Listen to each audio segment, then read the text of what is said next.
Continúa la búsqueda de 17 mineros que se encuentran en un socavón, por lo menos a 15 metros, en zona rural de Río Sucio, Caldas. En una carta enviada al presidente Juan Manuel Santos, congresistas de Estados Unidos respaldan al ministro de Salud Alejandro Gaviria y plantean la suspensión definitiva de las fumigaciones aéreas a los cultivos ilícitos. Comisión Asesora de la Política para las Drogas le recomienda al gobierno un giro en la lucha contra el narcotráfico. Policía respalda cambios en políticas de extradición y asegura que en múltiples oportunidades ha recomendado a agencias norteamericanas que se lleven a cabo esas modificaciones. Corte Constitucional deja en firme fallo que tumba megapensiones de congresistas y magistrados. La Corte Penal Internacional y el Procurador General Alejandro Ordóñez dicen que las FARC deben cumplir con penas privativas de la libertad, mientras que el fiscal Eduardo Montealegre opina lo contrario. En Washington, el expresidente Álvaro Uribe Vélez lanza duras críticas contra el fiscal Eduardo Montealegre por anunciar la captura contra Luis Alfonso Hoyos. Empleados del Ministerio del Trabajo votaron por un paro para exigir una nivelación salarial. El gobierno está mirando las posibilidades para llegar a un acuerdo. Renuncia Luis Genaro Muñoz a la gerencia de la Federación Nacional de Cafeteros. El ministro de Hacienda le dice al Congreso que la venta de Isagen será un gran aporte al desarrollo nacional. Juventus de Turín humilla a Real Madrid, le empata y lo elimina de la Champions. Final de la Copa, Barcelona-Juventus, se juega el 6 de junio en Berlín. Se define a esta hora rival de Santa Fe en Libertadores, Mineiro o Internacional. A 6 años de su partida, la mejor herencia que nos dejó Rafael Escalón es un universo de canciones que aún escucha desde su casa en el aire. Al final de la emisión, con una torre Colpatria iluminada en su honor, los espero. Buenas noches, estos son nuestros secretos de hoy. 1. Las cosas increíbles que solo pasan en Colombia. 2. Un importante relevo en la CPS. 3. ¿Puede un artista denunciar con su obra? La Corte Constitucional respondió hoy. 1, 2 y 3 al cierre.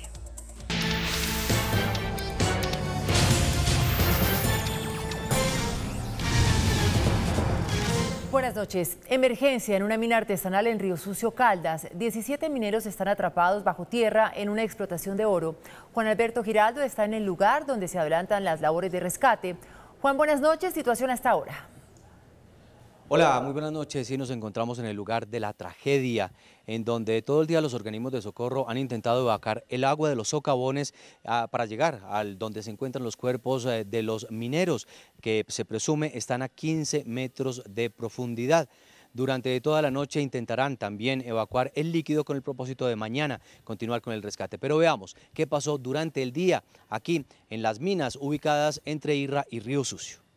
Esta mañana 26 mineros salieron como todos los días a sus lugares de trabajo ubicado en el sector de Playón, zona rural de Río Sucio en Caldas, cuando de repente el fluido eléctrico que permite que las plantas de energía mantengan el socavón libre de agua para poder adelantar su trabajo se apagaron, causando una inundación. Solo algunos lograron salir.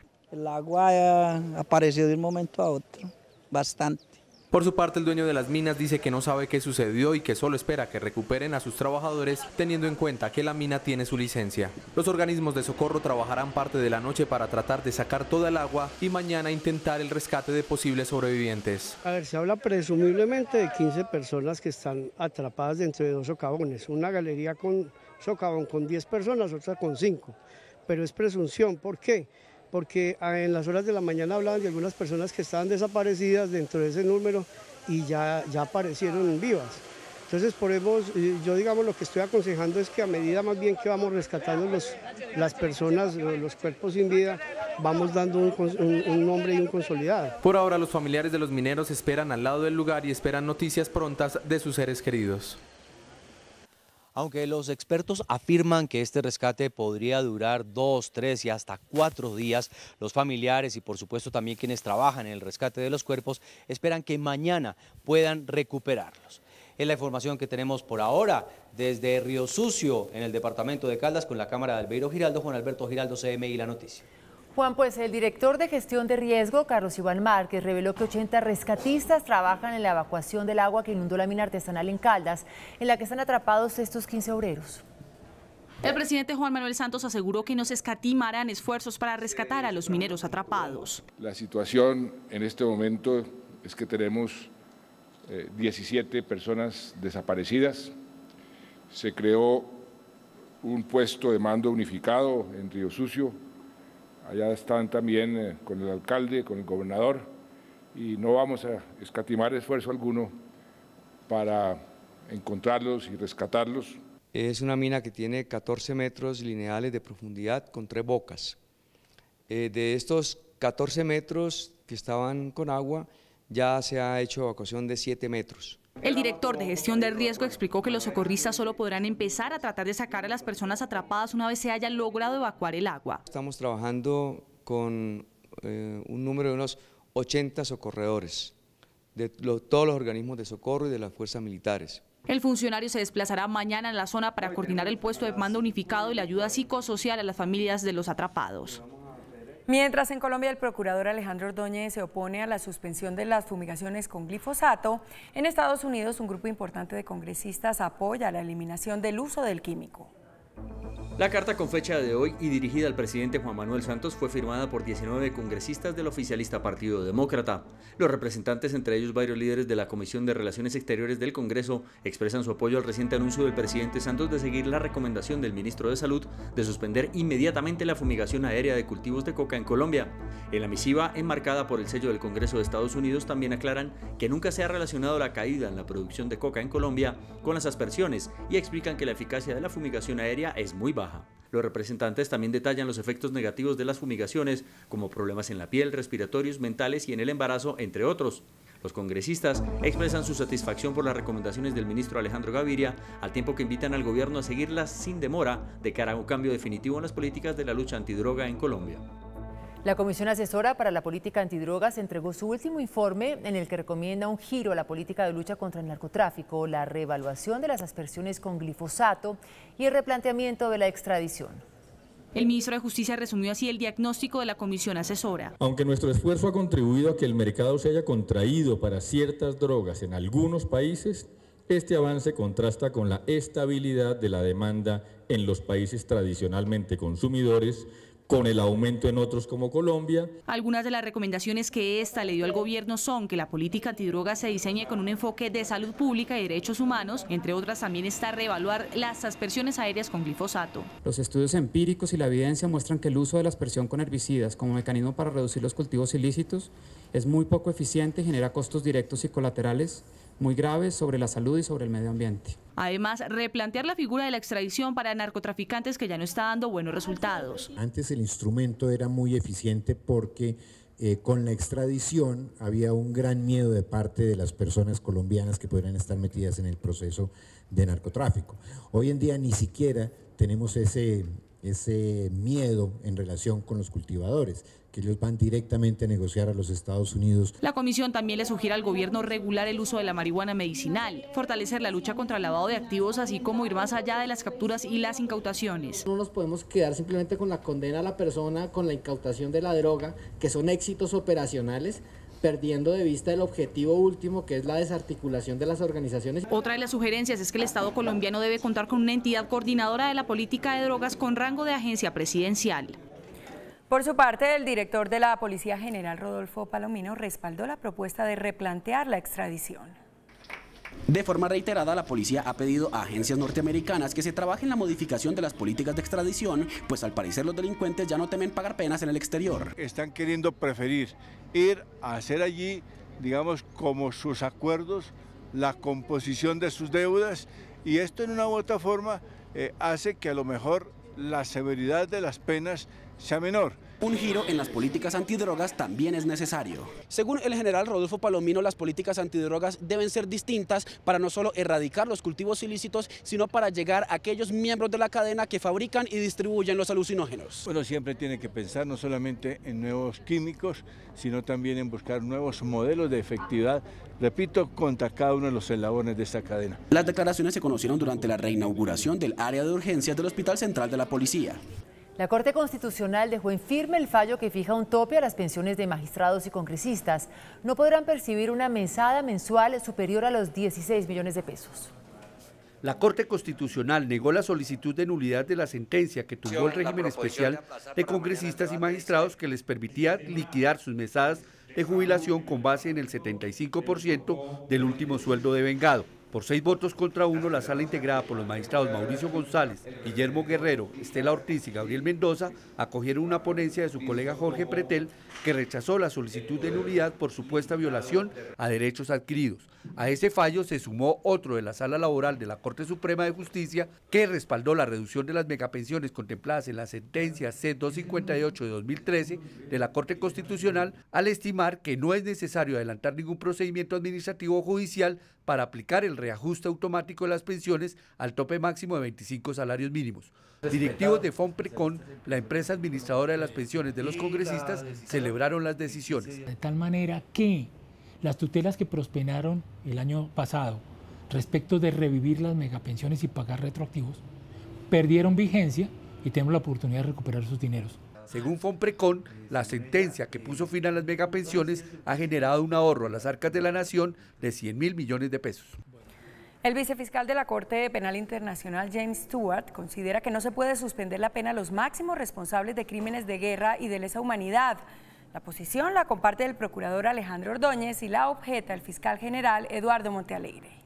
El vicefiscal de la Corte Penal Internacional dijo que el modelo de justicia transicional en Colombia se debe ajustar al Estatuto de Roma, porque los crímenes de guerra y de lesa humanidad son prioridad del organismo internacional. Effective penal sanctions may thus take many different forms. They should, however, serve appropriate sentencing goals, such as public condemnation of the criminal conduct, recognition of victims' suffering, and deterrence of further criminal conduct. En el mismo sentido se pronunció el Procurador General. La Procuraduría lo dijo ante la Corte Constitucional, lo ha venido diciendo desde el primer momento, no puede haber suspensión total de la ejecución de la condena, que eso qué quiere decir, para que lo entienda el común de los mortales, cárcel. El fiscal general Eduardo Montealegre, por su parte, dijo no estar de acuerdo con la Corte Penal Internacional ni tampoco con el Procurador General Alejandro Ordóñez. Yo hago una crítica a esa posición de la Corte Penal Internacional porque desconoce que la paz es un valor universal consagrado en varios tratados internacionales, y considero que cuando el Estatuto de Roma dice que se puede abstener de ejercer la acción penal en interés de la justicia, debe también entenderse que está ligado al concepto del derecho universal a la paz.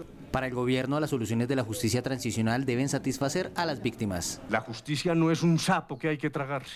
Las declaraciones las hicieron en un foro sobre justicia transicional. En un debate sobre desaparición forzada en el Congreso, el procurador Alejandro Ordóñez denunció impunidad en los procesos por desaparición forzosa. El debate fue citado por el representante del Centro Democrático, Álvaro Hernán Prada, quien con cifras oficiales aseguró que hay 2.760 víctimas de desaparición forzada de las FARC. El procurador general pidió al gobierno que no deje en la impunidad las desapariciones forzadas causadas por las FARC. En la medida que existe una actitud omisiva por parte de la institucionalidad, ello implica inevitablemente altísimos porcentajes de deslegitimidad. Ojalá la impunidad rampante no sea la respuesta a las 2.700 víctimas. El procurador reiteró que la desaparición forzada es un delito de lesa humanidad y que debe ser castigado. El expresidente Álvaro Uribe recibió el premio al liderazgo en Washington. El exmandatario arremetió contra el fiscal Eduardo Montealegre. Jaime Moreno, buenas noches. Detalles de los planteamientos del senador Uribe. Hola, muy buenas noches. A esta hora el Instituto de Liderazgo Hispano del Congreso de los Estados Unidos le rinde un homenaje al expresidente Álvaro Uribe Vélez por su liderazgo internacional.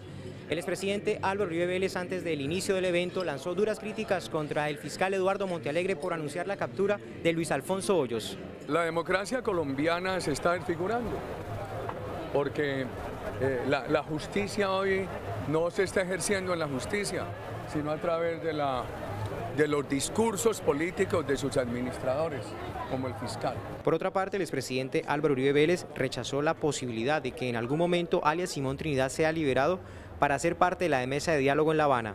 Pero además de narcoterrorista, hay algo que el mundo no sabe.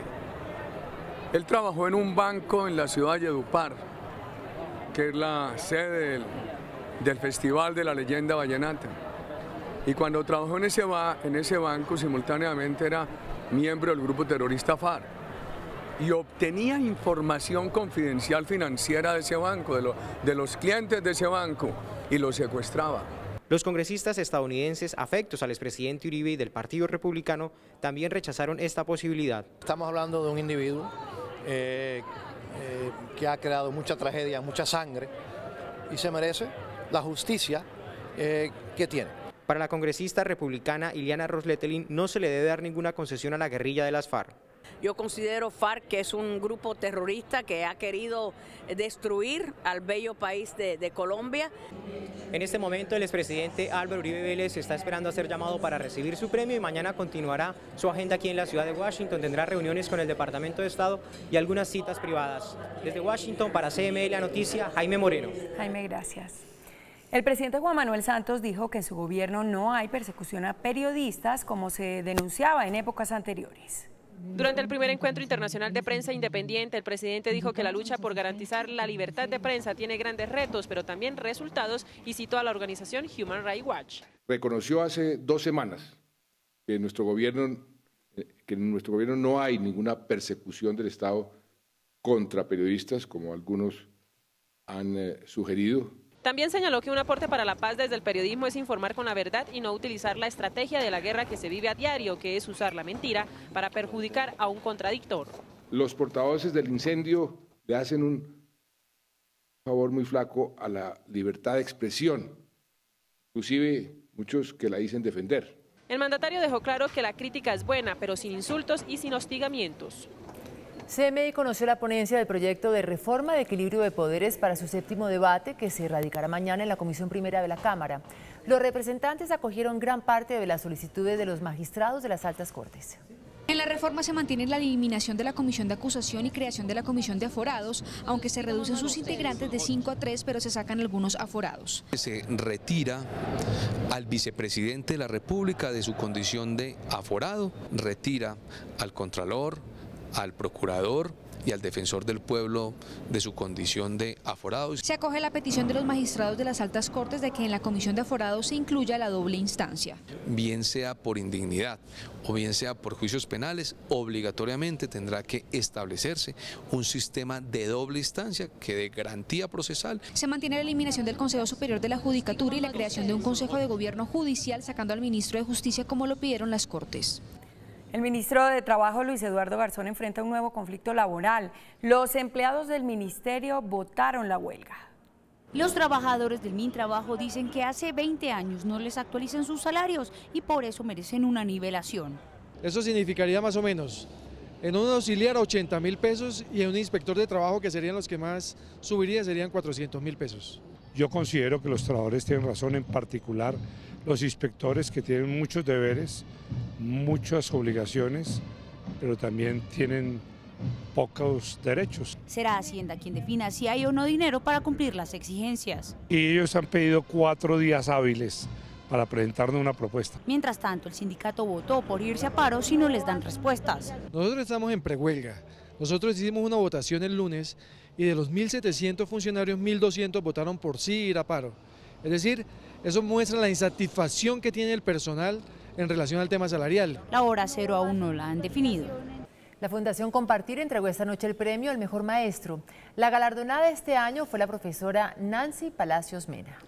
En el Teatro Colón se realizó esta premiación. Nancy Palacios Mena fue la ganadora como el Gran Maestro 2015 de la Institución Educativa Santa Ana de los Caballeros Anserma Nuevo del Valle del Cauca, y John Sandoval del Liceo Alejandro de Humboldt en Popayán fue elegido como el rector de este año. Le doy gracias a mi universidad, la Universidad del Valle, que me formó como maestra, como licenciada.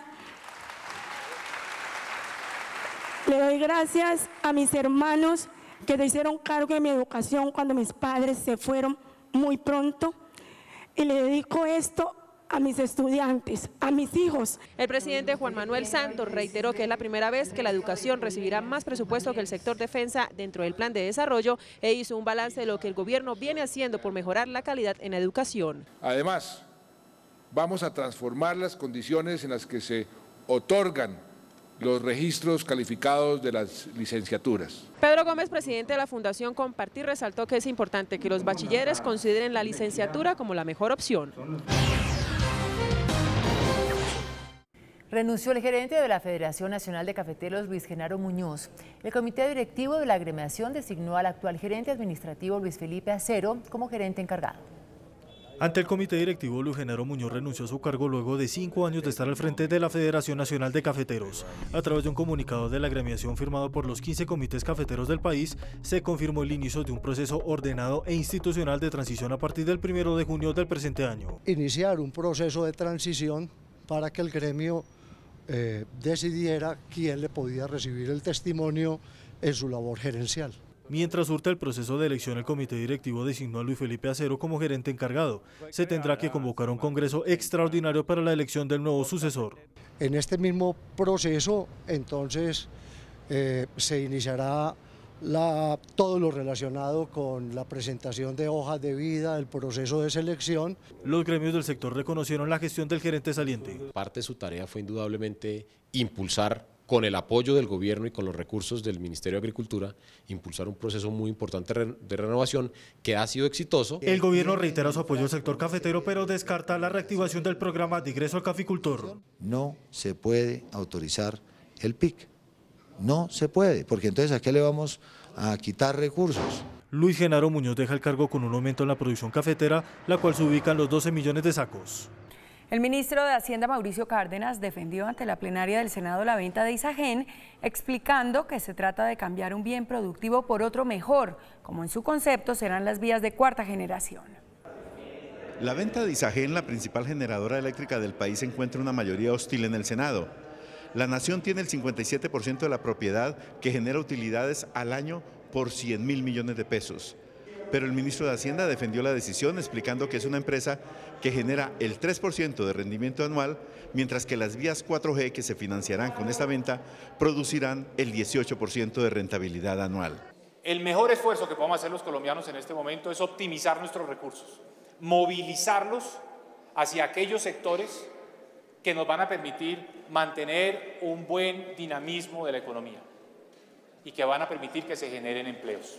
A pesar de las explicaciones del ministro de Hacienda, todas las bancadas coincidieron en pedirle al presidente Santos que el próximo martes no venda Isagen. Vender a Isagen en los términos que está planteada por el gobierno nacional es premiar el derroche, es premiar la falta de focalización del gasto público y es premiar la falta de creatividad financiera del Ministerio de Hacienda. Señor presidente de la República, disponga que no vendan a Isagen hasta que no haya un estudio del gobierno en el que se indique si para financiar las carreteras de Colombia hay posibilidades distintas. Salieron en defensa de la venta de Isagen el presidente del Senado, José David Name, el senador de la UA, Armando Benedetti, y el senador conservador Efraín Cepeda. La producción industrial cayó 2,4% en el primer trimestre del año, según reveló la Asociación Nacional de Empresarios. De acuerdo con la encuesta de opinión industrial de la ANDI, la producción industrial cayó entre enero y marzo del presente año 2,4%, en parte por la refinería de Cartagena, que aún se mantiene frenada. De crecimiento del 2,4%. Ustedes vieron que en todo caso las ventas y los pedidos también han bajado, en todo caso tenemos una reducción en ventas del 3%. Las ventas reales cayeron 4,1%, mientras en el mercado interno disminuyeron 3%. Pese a la reducción, el dirigente dio parte de tranquilidad. Si bien el desempeño es un desempeño modesto, Colombia no se encuentra en crisis y no había ninguna razón para imaginarse que la economía colombiana está en crisis. Hay que decir que la industria sin refinanciación subió 1,6%. El índice de capitalización de la bolsa, que mide el comportamiento de las 20 principales acciones, cerró a la baja. El índice de capitalización de la Bolsa de Valores de Colombia bajó 0,25% a 1.358 puntos. La acción que más subió fue la del BBVA Colombia, 4,19% a 323 pesos. La acción que más cayó fue la del Grupo Argos, 3,45% a 16.800 pesos. La acción más transada de la jornada fue Ecopetrol, al movilizar más de 51.594 millones de pesos. El precio del dólar perdió 9 pesos. Indicadores económicos del día en CMI. La tasa representativa del mercado que regirá para mañana jueves será de 2.377 pesos con 87 centavos. Los profesionales de cambio compran la divisa en 2.300 y la venden en 2.350 pesos. Un euro cuesta 2.713 pesos con 69 centavos. La libra de café en Nueva York se cotizó $1 con 35 centavos. El azúcar se trazó en 12,96 centavos de dólar la libra. El barril de petróleo WTI se cotizó en $60.10. Una acción de Ecopetrol cuesta 1.945 pesos. La Juventus eliminó al Real Madrid y jugará la final de la Champions con el Barcelona. Ya volvemos. La actriz Julianne Moore se convierte en la primera galardonada en el Festival de Cine de Cannes. Detalles de la inauguración de este importante evento cinematográfico después de comerciales desde la calle 26 con fondo de la Torre Colpatria, que hoy se ilumina en honor al maestro Rafael Escalona.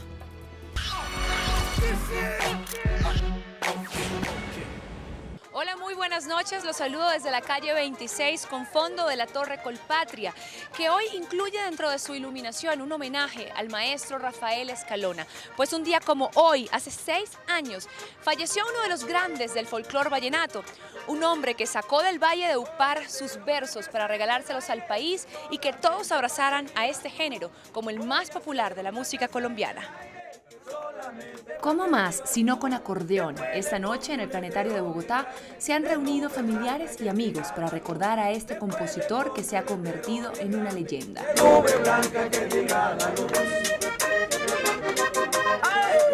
Así, la Torre Colpatria ha encendido sus luces con parte de las pinturas que el mismo maestro Escalona realizó, en las que representó algunas de sus canciones, historias y a aquellos que estaban dentro de su corazón. Amigo de sus amigos. Rafael Escalona fue un hombre entregado a la amistad, era un hombre maravilloso, un hombre que para él la amistad era algo especial. Con Gabriel García Márquez tuvo una estrecha relación. Asimismo, sus personajes entrañables protagonizaban sus versos. La vieja Sara. Tengo que hacerle a la vieja Sara una visita que le ofrecí, pa' que no diga de mí que yo la tengo olvidada. Y Jaime Molina. Recuerdo que Jaime Molina, cuando estaba borracho, ponía esta condición, que si yo moría primero, él me hacía un retrato, oh, si él se moría primero, le sacaba un son. Cofundador del Festival Vallenato y su mejor embajador, pues sus canciones le abrieron las puertas al género en el país. El Valledupar no tiene puerta, la puerta de Valledupar es el corazón de sus hijos y los brazos que están abiertos para todo el que quiera visitarnos. 30 luthiers colombianos recibieron hoy el sello de calidad hecho a mano, que propicia la innovación, el desarrollo y el mejoramiento de los instrumentos tradicionales. Artesanos de todas las regiones en condición de vulnerabilidad participan en la iniciativa Luthiers Colombianos, impulsada por el Ministerio de Cultura, que promueve el oficio ancestral de la construcción de instrumentos. Parte de la tradición, el saber, el conocimiento alrededor de los instrumentos musicales está justamente en eso, en el hecho de hacerlo con las manos. Y es un conocimiento que se va heredando. Desde la infancia, mi padre constructor de muebles, de carpintería, de ahí nace la idea de tener contacto con la madera. El sello de calidad hecho a mano permite garantizar mejores procesos, mejores productos e instrumentos que cumplan mejores funciones. Una iniciativa para la preservación del patrimonio cultural de la nación.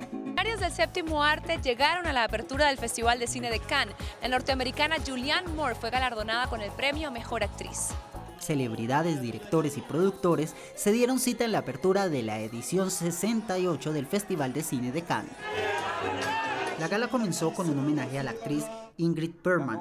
Luego, en medio de la ovación de la gente, fue presentado el jurado, del que hacen parte celebridades como Jake Gyllenhaal, Sienna Miller, Rosy de Palma y Julianne Moore, quien en ese momento recibió el premio a Mejor Actriz del Año por su película Mapa a las Estrellas. Desde la calle 26 en Bogotá, desde donde apreciamos la Torre Colpatria, que hoy con su iluminación conmemora los 6 años del fallecimiento del maestro Rafael Escalona, me despido por hoy deseándoles que tengan una muy feliz noche. Nosotros nos vemos mañana. Chao. Después de la pausa, nuestros secretos de hoy. 1. Las cosas increíbles que solo pasan en Colombia. 2. Un importante relevo en la CPS. 3. ¿Puede un artista denunciar con su obra?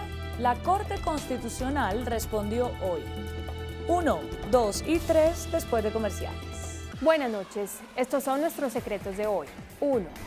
¿Qué va a pasar con los millones y millones de pesos que reciben las regiones en regalías para realizar inversiones, así hayan sido recortados? El sistema de monitoreo, seguimiento, control y evaluación de la Contraloría acaba de descubrir que hay 3 billones de pesos de las regalías a punto de perderse, y no por malos manejos o por corrupción. La millonaria partida se perdería porque los departamentos y municipios a los que ya se les aprobó la entrega del dinero y ya tienen aprobados los proyectos en los que los invertirán, no han iniciado ni siquiera la contratación de obras. Hay 1.094 proyectos que llevan casi un año durmiendo el sueño de los justos. Según las normas del Sistema General de Regalías, los proyectos aprobados tienen un plazo máximo de 12 meses para iniciar la contratación de obras. De lo contrario, se cancelan su ejecución y el giro de los recursos. El fracaso ha sido total y como están las cosas, muchos proyectos no verán la luz del día y muchos de los alcaldes y gobernadores actuales tampoco verán ni un solo centavo. 2. Cambio en la cúpula de 2 de las más grandes EPS del país. Después de 4 años al frente de Salud Total EPS, el médico Luis Guillermo Vélez dejará su cargo para asumir las riendas de Comeva EPS, la segunda más grande del país, con 3.5 millones de usuarios. Es uno de los grandes relevos en el sector asegurador. Vélez, además, es el presidente de ASEMI, gremio que agrupa las EPS. El nuevo presidente de Comeva tendrá grandes retos. Primero, estabilizar la operación de la entidad. Segundo, recuperarla financieramente. Y tercero, cumplir con los pagos de las deudas que, según la Supersalud, ascienden a 561.000 millones de pesos. Vélez ha demostrado en el sector ser un buen timonel. 3. La Corte Constitucional resuelve un lío familiar por obra artística. El caso es así. Padres, hermanos, tíos y primos se unieron para entutelar a una artista para impedir que ella expresara en una exposición de arte sus diferencias y desacuerdos con sus familiares. El caso lo vive la artista Margarita Ariza, decana de la Facultad de Bellas Artes de Cali. Los desacuerdos con su familia tuvo que dirimirlos la Corte Constitucional en un trascendental fallo de tutela. La Corte da la razón a la decana Ariza y precisa los límites entre la libertad de expresión de un artista y los derechos al buen nombre y la intimidad de las personas. El pleito entre los Ariza comenzó cuando a Margarita se le ocurrió montar una obra sobre el racismo en Colombia utilizando fotografías, muebles y utensilios de su familia como cunas, tocadores y productos de belleza para blanquear la piel utilizados por las mujeres de su casa.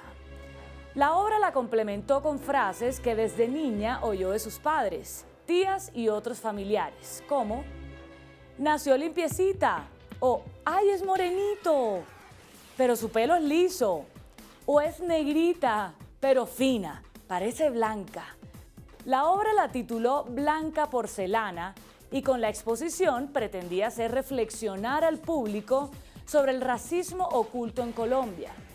Su familia alegó que afectaba su intimidad y buen nombre, que nunca autorizaron divulgar ese material y que los hacía parecer como racistas sin ningún fundamento.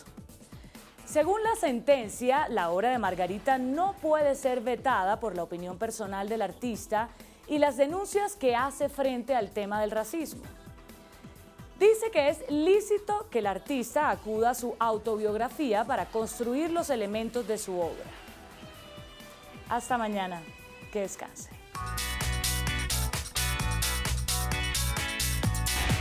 ¿Está usted de acuerdo con que la Secretaría de Movilidad revise la decisión de que la carrera 11 en Bogotá sea de 2 sentidos, como está actualmente, o que vuelva a ser de uno solo, como funcionaba hace más de 40 años?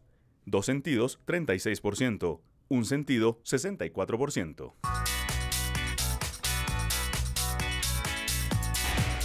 Hasta aquí las noticias. Gracias y buenas noches. Nos vemos mañana, como siempre, en CNI La Noticia.